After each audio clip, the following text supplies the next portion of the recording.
Hello दोस्तों, आप सभी का स्वागत है भक्ति सॉन्ग चैनल में। आज हम बताएंगे लक्ष्मण जी की मृत्यु की खबर सुन क्यों हंसने लगी माता सीता। जानिए सच्चाई। लक्ष्मण की मृत्यु की खबर सुनकर माता सीता का हंसना एक गहरी और प्रतीकात्मक घटना है जो रामायण के कुछ विशेष संस्करणों में वर्णित है। इस घटना एक मानसिक अवस्था और मानसिक संघर्ष का प्रतीक है जो सीता ने उस समय अनुभव किया। आइए इसे विस्तार से समझते हैं। जब राम और लक्ष्मण के साथ युद्ध कर रहे थे तो लक्ष्मण को घातक चोटें आईं और उन्हें मरणासन्न स्थिति में छोड़ दिया गया। राम के लिए यह बहुत दुख स्थिति थी क्योंकि वह अपने प्रिय भाई लक्ष्मण को खोने के कगार पर थे। वह बहुत विचलित हुए और उन्होंने लक्ष्मण को बचाने के लिए हर संभव प्रयास किए।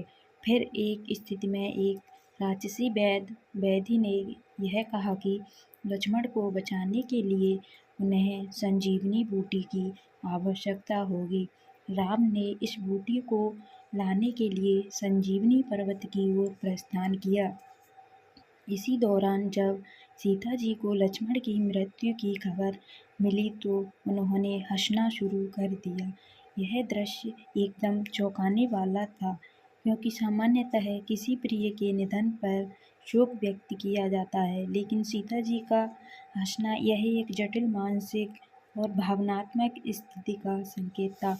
जब सीता जी ने अपने जीवन में अनेक दुख और संघर्षों का सामना किया था, वह पहले ही राम के निर्वसन, उनके द्वारा छोड़े जाने और रावण के वश में जाने के कारण मानसिक रूप से बहुत परेशान हो चुकी थी। जब उन्होंने लक्ष्मण की मृत्यु की खबर मिली तो उनका हंसना शायद मानसिक थकावट और तनाव का परिणाम था।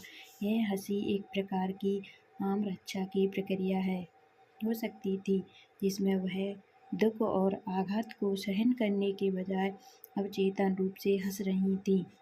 सीता जी एक आदर्श स्त्री और संयमित व्यक्तित्व की प्रतीक थीं। उन्होंने हर परिस्थिति में अपनी भावनाओं को नियंत्रित किया था। लक्ष्मण की मृत्यु के समय यह हंसी शायद भावनाओं के दबाव में आकर उनके भीतर से स्वतः उत्पन्न हुई थी।